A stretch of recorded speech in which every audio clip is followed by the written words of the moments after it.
But I wanted to dive into this a little bit because I think we touched on it last week a little bit. But the residual returns from making a trade here, and I want to start with the Horvat trade.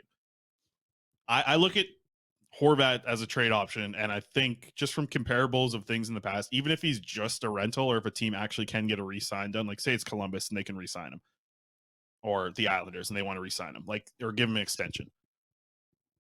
We touched on this a little bit last week, I feel like, but it's going to be like a three-piece trade, right? Like it's going to be a first-round pick, probably like a B-level prospect, maybe a C-level prospect, or a fourth, third-round pick. Like that's what I think. Do you agree? That's I haven't ballpark area. Ballpark, yeah. So let's roll with that a little bit. It's like a three-piece trade coming back, or maybe it's a first-round pick and a top prospect. Like it could be something in that realm. To me, you can also get a residual secondary return from having the ability to access that $5.25 million of cap, or 5.5, I think it is for Horvat. Being able to access that gets you another, like that's the cherry on top of the trade, because you can access that money. You can use it to help a team that actually wants to make a push for a playoff spot. And $5.5 million, Harm, you can answer this question for me. What type of pick does $5.5 million of cap space buy you? Potentially a first round one. I mean, you look at first as well. You look at when Toronto had to pay to get off the last year of Patrick Marleau's contract, which carried a $6 million cap hit. The Carolina Hurricanes picked up Toronto's 13th overall pick in the 2020 draft and drafted Seth Jarvis.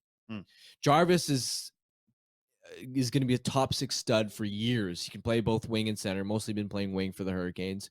But that goes to show you that when you have cap space, you can then weaponize it. I mean, the Canes are a perfect example of it, even earlier back in the day when they took on Brian Bickle's contract. And as part of that, picked up Toivo Teravainen, who's, again, been a top-line staple for Carolina for a long time. It's another way to acquire assets, and that's here's, if I can just cut in, it feels easy. Like, this feels easy. I mean, think about how the league is run through cap space right now. If you're the team with some space to do it, like, I know there's a couple of the team like Arizona, I'm sure they're looking to do this exact same thing, but it's not like there's 10 teams that are like, oh, we have all this cap space, we're talking about losing. I think if you get ahead of this is why I think like making that Horvat trade sooner rather than later gives you a much longer runway to work with that cap space for the residual value that you can get from using that cap space and utilizing it and weaponizing it. It's what we've said for years. Haven't seen it happen at all. If you get ahead of it while there is only still 1, 2, 3, 4 teams before you actually get to the trade deadline, and maybe there is 10 teams at that point that are like, oh, well, we can clear up some space. Like, we can take your problem here.